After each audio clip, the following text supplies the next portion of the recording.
Joining me now is Bryan Burnham, who had an all-star season a year ago with the BC Lions. Bryan, let's start by asking the obvious and the coronavirus. How's it impacted you and your off season, just the whole uncertainty around it and your ability to train, all of it? Yeah, well, the biggest thing right now has been the mental aspect.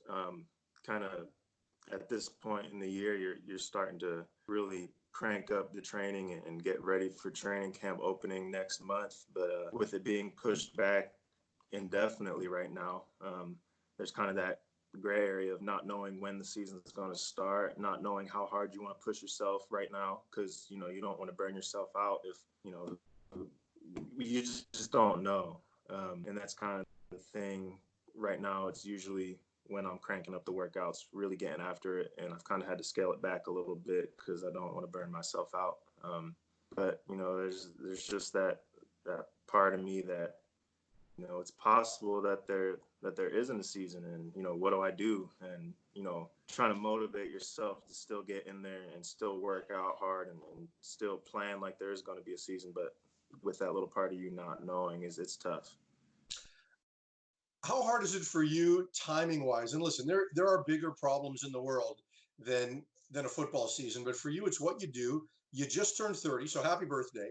But Thank when you you. when you turn 30 and you're coming off the season that you've had, and you're kind of right in that sweet spot career wise, and we know how short CFL season or CFL careers are, let alone the Mm-hmm. prime of a career. Could it come at a worse Right. It's hard to say. I mean, I guess not. I guess I am lucky that I am just turning 30.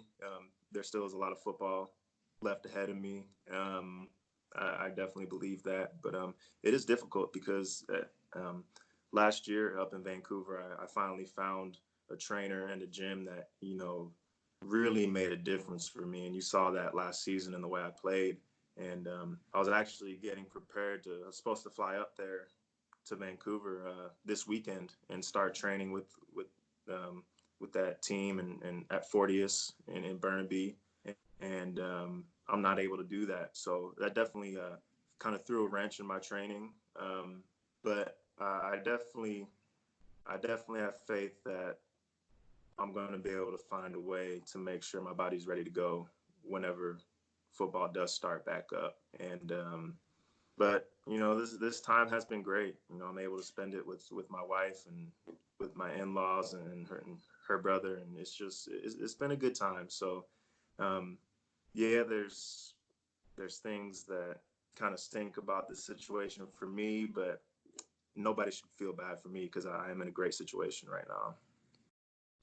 You had a breakout season a year ago, and you established yourself as one of the stars in this league, and you did it in a year where it just wasn't a lot of fun to be a BC Lion. You had a new quarterback and a lot of excitement, but the season didn't go the way so many people expected.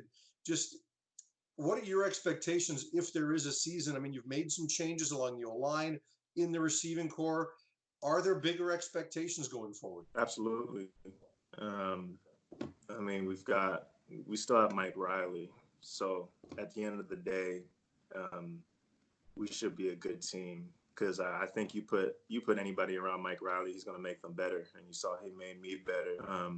But we have so much talent on our team. It's just about um, having a staff that can get everyone on that team to work together towards the same goal, and having the guys in the locker room to make sure that guys are bought in and working for that goal.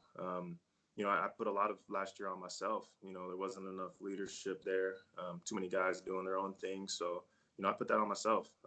Could have been better, and that's something that I'll take and learn from and try to apply to this team this year. Last thing I'll ask you is just the spectacular catches. I know CFL fans are probably missing Hmm. the acrobatic toe tap type of Burnham catches. Um, do you see yourself now as that kind of guy that people come out to see, that's a face of the league, a superstar type of player? Yeah, um, it's honestly kind of hard not to at this point. It's kind of what I do day in and day out. Every game, you're gonna see something, and it's definitely something I take pride in. As a receiver, people talk about what's the most important thing for a receiver. Is it quick feet? Is it route running? Is it this or that? I mean, at the end of the day, the receiver has to catch the ball. that's the most important thing, is catching the football. And I take a lot of pride in that. And it's something that I've been working on since I was a little kid in the backyard, telling my dad to throw the ball as far as he could and make it hard for me. So I had to dive for it and stuff like that. It's been a long time coming. It's definitely not something that just I woke up one morning and, oh, I can catch the ball like crazy all of a sudden. It's been a lot of work, but it's definitely fun. And it's awesome seeing fans in the stands go crazy over some of those catches. And I think the biggest thing is, when you see the kids come up to you and they talk about how they look up to you and they idolize you. And man, that's some of the most humbling experiences of my life is when the kids come up and talk about how much they want to be like you. Well, Bryan, thanks for doing this. I hope we get a chance to see a few more of those catches in 2020.